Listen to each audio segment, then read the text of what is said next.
When I press this button, it makes this sound. Nice.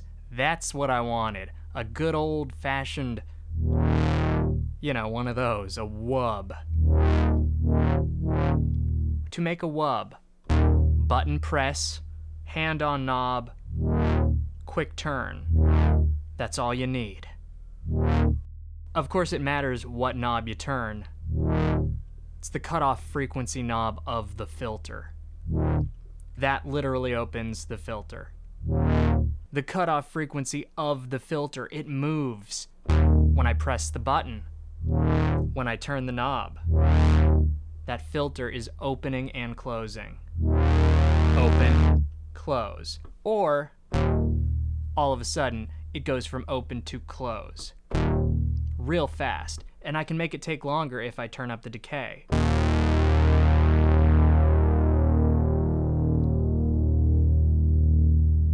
It took a while.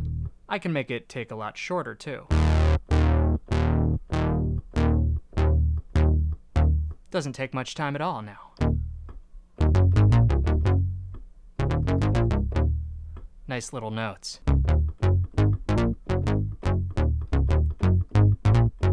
Funky. Whenever I press a button, it activates the envelope. The envelope makes it go from filter open to filter close. It's one little motion that I program, and it happens every time I press a button on the keyboard. Of course, I can always just adjust this knob myself. Same thing is happening by a different means. Automatically every time I press a button, or organically when I turn this knob. It's impossible to turn it the same way each time because your fingers are imperfect. Just the way they're supposed to be. Now over here to my right, we have a chorus pedal. What does a chorus pedal do? Well, you hear it already, but let's hear it without it. The sound is more centralized. It's not right, it's not left, it's just directly in the center. It also feels a little bit more small, but if I turn the chorus on, the sound is all around you and it sounds a bit bigger. It's a little huge, all right? Let's open the filter. Now, next to the filter, we have the emphasis. When I turn that up, you don't really hear it, but when I change the filter right afterwards, that sounds different. Basically, the emphasis changes the shape of the filter. The way that it changes the shape is it gives it this boost, a resonant peak.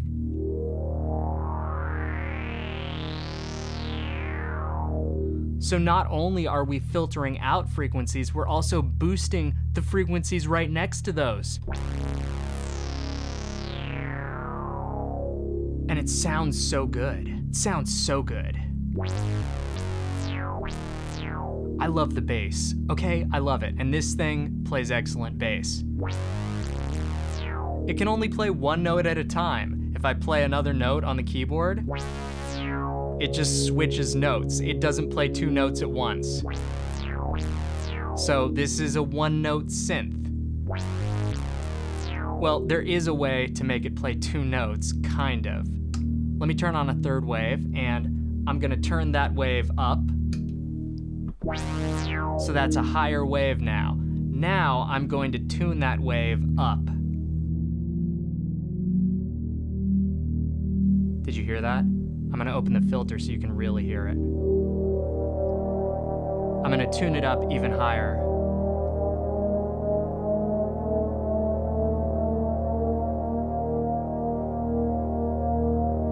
You heard it retune to that high note.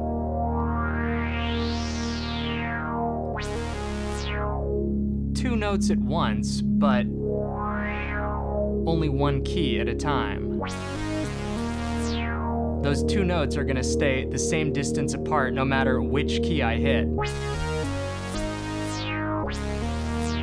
And they still sound great.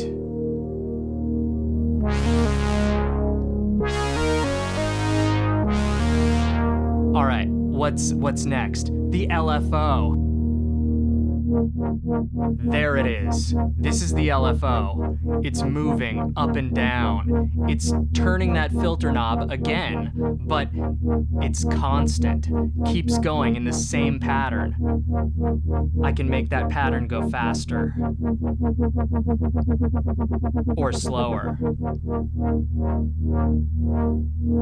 Right now it's a smooth triangular pattern. It goes up, then it goes down, and up and down, like a triangle. But I could make it go straight up and straight down, like a square.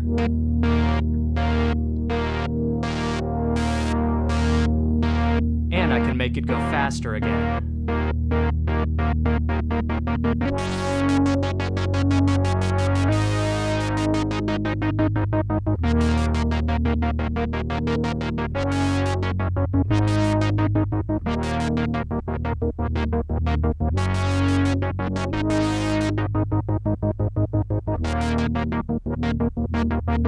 Okay, well that's a lot of stuff.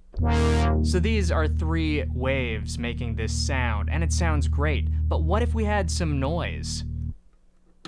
That was white noise. Let's just hear the noise all on its own. That's white noise. We can open the filter on that noise. It's just another wave. You know how the other waves are kind of organized by note? This wave is just random chaos, and that's what makes it noise. This is noise through a chorus. This is noise regularly.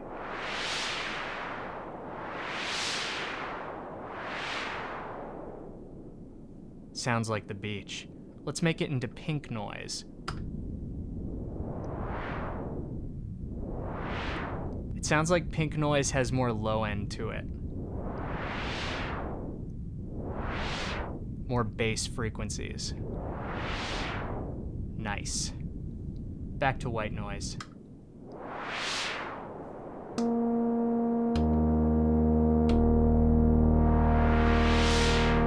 Let's turn the noise down.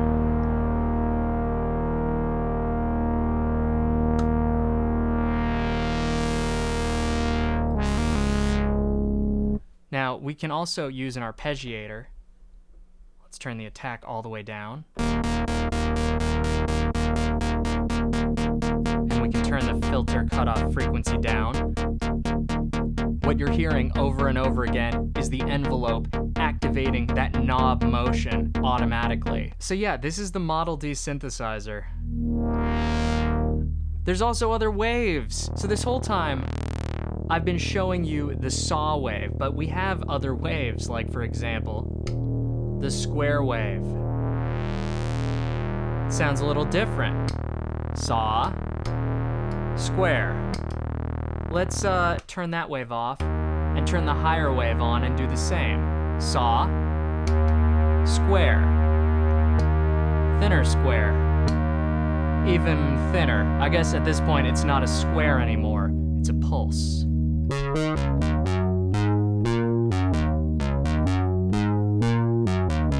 Nice. If you're nerdy enough to follow along, great.